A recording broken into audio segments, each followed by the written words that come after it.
Hi everyone, introducing a Chrome extension is called Geetha GPT, which combines the wisdom of Gita, Bhagavad Gita, to answer solutions to your problem. So you can set your API keys here, OpenAI, Gemini, Anthropic, or Grok. So you could get easily one free using Gemini. So I have saved it. Once I saved it, I can go back here and converse with Geetha GPT. So I have selected the model. So I have kept the tone as traditional. So you could ask various questions. I said I failed in the exam. So it is referring to the Bhagavad Gita, and in chapter 2, what it says.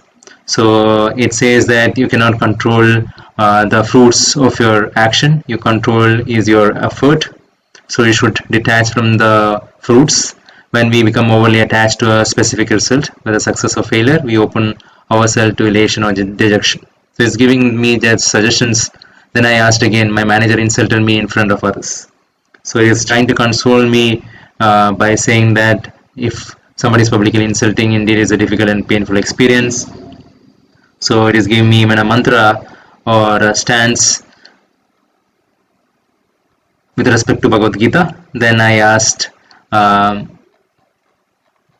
Chanakya, which is a scholar who advises kings during ancient times with his expertise. So I have increased the number of tokens there. So it is saying that maintain your inner composure. It is giving me various suggestions. Understand the motive and nature of the offender. It is asking me for various other things like protect your dignity and reputation, protect your strategic action over impulsive reaction, addressing it privately, building your strength and value, focus on making yourself indispensable through your work and skills. So education is the best friend. So it's giving me all those life lessons. So I hope it's useful. Thank you very much.